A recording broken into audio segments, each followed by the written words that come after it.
Tuesday, January 20th, 2026, AGNDD intelliReport topic. Frank Hague, please pardon any visual and informational inaccuracies in this partially AI-generated article-based video.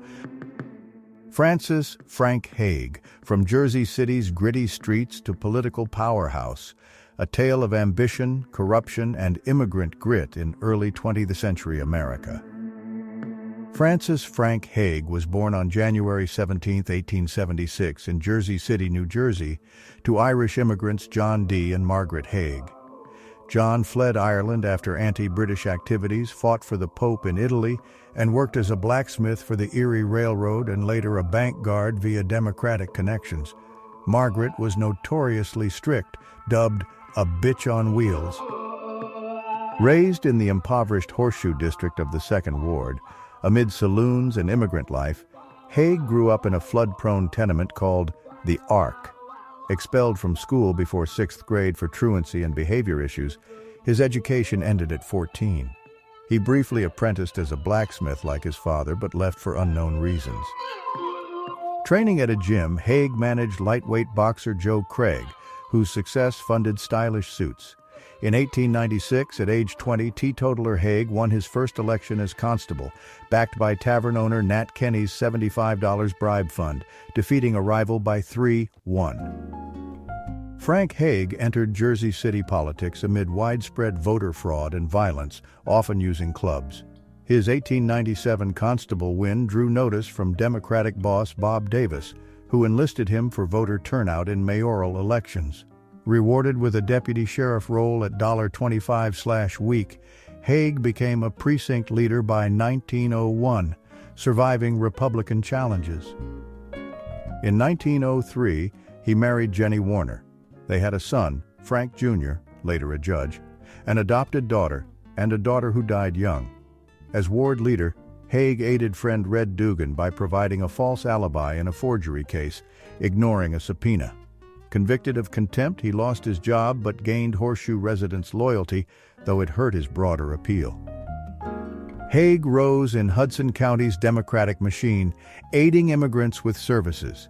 He worked as a brewery bill collector, frequenting political taverns. By 1906, Davis appointed him Sergeant-at-Arms for the New Jersey Assembly and to the County Executive Committee. In 1906, Frank Hague split from boss Davis over a political appointment, backing reformer H. Otto Whitpen for Jersey City mayor in 1907. Whitpen won via a deal with Davis and appointed Hague chief custodian, expanding his patronage. Hague allied with Whitpen's secretary A. Harry Moore, future governor, and lawyer John Milton, future senator. In 1909, Whitpen was re-elected with strong Second Ward support from Hague. Whitpen's 1910 gubernatorial bid failed due to Davis, who backed Woodrow Wilson. Davis died in 1911, aiding Hague's rise. Hague became street and water commissioner, boosting his influence. The 1911 Walsh Act enabled Jersey City's commission government. Hague, initially opposed, ran in 1913, allying with Moore and ex-mayor Fagan. They secured 3 seats. Fagan became mayor, Hague Public Safety Commissioner, positioning him as a reformer among Irish Catholics in a Protestant-dominated city. Frank Hague transformed Jersey City's corrupt police force by recruiting loyal Horseshoe members, firing hundreds, dissolving unions, and cracking down on prostitution and narcotics while tolerating gambling. He created the Zeppelin Squad for internal spying, boosting patrol numbers and slashing crime rates.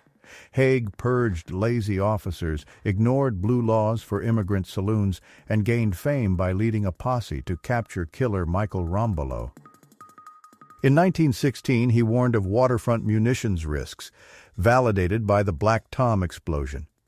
He undermined rival Otto Whitpen's gubernatorial bid, possibly via a deal with Republicans, securing a narrow Hudson County win for Whitpen, but statewide loss. Re-elected in 1917 on the unbossed ticket, Hague became mayor, dominating politics for decades and marking the end of New Jersey's progressive era. After his 1917 election as Jersey City mayor, Frank Hague raised taxes on railroads and utilities, but they were overturned by the state tax board. To gain statewide control, he backed Edward I Edwards for governor in 1919. Edwards won the Democratic primary and general election thanks to a massive Hudson County margin, running on anti-prohibition. He fired the tax board, approving Hague's levies, leading to Jersey City's highest national municipal tax rate by 1930. Revenue funded jobs for supporters and social programs. Hague dominated New Jersey Democrats, influencing appointments and winning 5 of 8 gubernatorial races, 1919 to 1940, via Hudson landslides, though the legislature stayed Republican. Locally, he crushed rivals. By 1921, weak Republicans were his main opposition. In 1922, Hague backed George Silzer won governor, while Edwards took a Senate seat. Voter fraud claims, like multiple dead votes and 0 Republican precincts, were ignored by Hague's prosecutor. Frank Hague supported New Jersey's 1920 ratification of the 19th Amendment, granting women suffrage. He included women like Irene Brown, May Carty, Catherine Finn, and Mary Norton in his legislative slates. Norton, a former social worker, served 13 terms in Congress from 1925, aiding the New Deal. Hague backed Democratic governors, including A. Harry Moore in 1925, consolidating power via civil service, taxes, and patronage.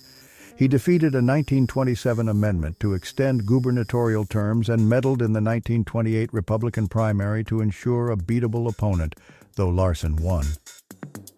In 1929, Hague narrowly won re-election amid Republican challenges. Investigations found no crimes. By 1930, he controlled thousands of jobs. Fraud allegations in 1933 and 1937 elections were thwarted by Judge Brogan's rulings. Hague's influence secured Moore's 1937 gubernatorial victory despite recounts. Frank Hague, Jersey City mayor, befriended New York Governor Al Smith at the 1920 Democratic National Convention, bonding over shared Irish-American Catholic roots amid prejudice. Hague supported Smith for president in 1924, becoming DNC vice chairman, though John W. Davis was nominated and lost New Jersey to Coolidge. In 1928, Smith won the nomination but lost the election, and NJ. In 1932, Hague backed Smith against Franklin D. Roosevelt, but pivoted post-nomination, organizing a massive rally for FDR in Seagirt, New Jersey, helping him win the state. Roosevelt's New Deal funneled federal funds through Hague, enabling control of jobs and projects like expanding the Margaret Hague Maternity Hospital into the Jersey City Medical Center, dedicated in 1936, and building Roosevelt Stadium, where Jackie Robinson broke baseball's color barrier in 1946. FDR protected Hague from scandals, such as a 1938 mail tampering incident involving a political foe. Frank Hague, Jersey City's powerful mayor, opposed the CIO, deeming it communistic and a threat to his control. In 1937, he banned organizers, leading to beatings, arrests, and a 1939 Supreme Court ruling, Hague v. CIO, affirming First Amendment rights. He also barred socialist Norman Thomas from speaking. Hague's reputation suffered from anti-union actions and Dayton David McKean's 1940 exposé, aided by Arthur T. Vanderbilt. Anti-Hague Democrat Charles Edison became governor in 1940 and broke ties, but Roosevelt balanced support for Hague to secure New Jersey votes. Investigations under Governors Edge and Driscoll weakened Hague amid demographic shifts and reduced patronage dependency. Despite wealth from his role, Hague retired in 1947, installing nephew Frank Hague Eggers. Hague retained influence, aiding Truman in 1948, but John V. Kenney ousted the machine in 1949, leading to Jersey City's decline. After Kenney's election, Frank Hague maintained control over county and state Democratic organizations, but his waning power was evident in the 1949 gubernatorial race. He failed to secure victory for Democrat Elmer Wayne in New Jersey or even Hudson County, allowing Republican Alfred Driscoll to win re-election. Fearing subpoenas, Hague lived in exile, splitting time between a luxurious New York City apartment and a Florida mansion on Biscayne Bay. His final political hold ended in 1952 when he was ousted as vice chair of the Democratic National Committee and as New Jersey's committee member. Hague died on January 1, 1956, in his Manhattan duplex. His body returned to Jersey City for the funeral, but public sentiment was cold. Hundreds watched the casket leave Quinn's funeral home, yet only 4 men removed their hats. One woman displayed an American flag and a sign reading, "God have mercy on his sinful, greedy soul." He was interred in a grand mausoleum at Holy Name Cemetery.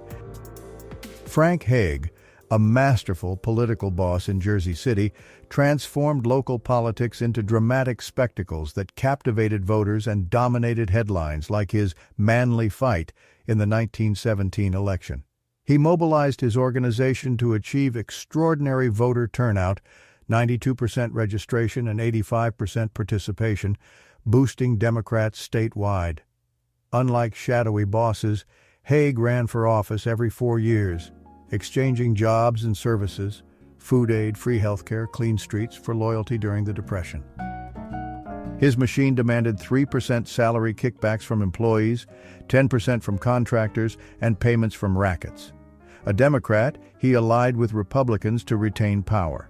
Hague cultivated ties with groups, especially the Catholic Church, 75% of Jersey City's faithful, discouraging dissent through favors like hiring chaplains, clearing school snow, and parish divisions. He muted Protestant critics via anti-communism and saloon controls, always including a Protestant on his ticket. Frank Hague served as Jersey City's mayor for an unmatched 30 years, 1917-1947, embodying bossism and often labeled corrupt, a view biographer Leonard Vernon deems unfair, largely stemming from Dayton David McKean's 1940 book. Vernon critiques portrayals like in Boardwalk Empire, noting Hague's teetotalism and scandal-free personal life. His famous quote, "I am the law," was misconstrued. It aimed to help poor boys work while attending night school. Historians compare Hague to Chicago's Richard J. Daley for power and longevity, with his machine dominating Hudson County more than Tammany Hall did New York. His downfall stemmed from neglecting the effort needed to retain power. Legacy includes corruption's shadow on New Jersey, plus enduring structures like the Jersey City Medical Center amid urban decay. Vernon portrays Hague as morally gray, a mix of vice and virtue, while critics like Robert Fishman highlight his ruthlessness and failure to adapt to economic shifts, accelerating the city's decline. Frank Hague, 1876-1956, was a dominant American political boss, serving as mayor of Jersey City, New Jersey from 1917 to 1947. Rising from humble Irish-American roots, he built a powerful democratic machine that controlled local politics, patronage, and elections through intimidation, corruption, and alliances. Hague's regime delivered services like jobs and welfare during the Great Depression, earning loyalty, but was marred by vote fraud, graft, and suppression of dissent, famously declaring, "I am the law." He influenced national politics, supporting FDR's New Deal while clashing with reformers like Vanderbilt. His rule ended amid scandals and a 1949 defeat. Hague epitomized urban machine politics, blending progressivism with authoritarianism, as detailed in works by Connors, Dorset, Erie, and others, highlighting his role in New Jersey's history of corruption and power. From humble immigrant roots and gritty street politics, Frank Hague's ascent in Jersey City's machine was underway, setting the stage for his iron-fisted rule.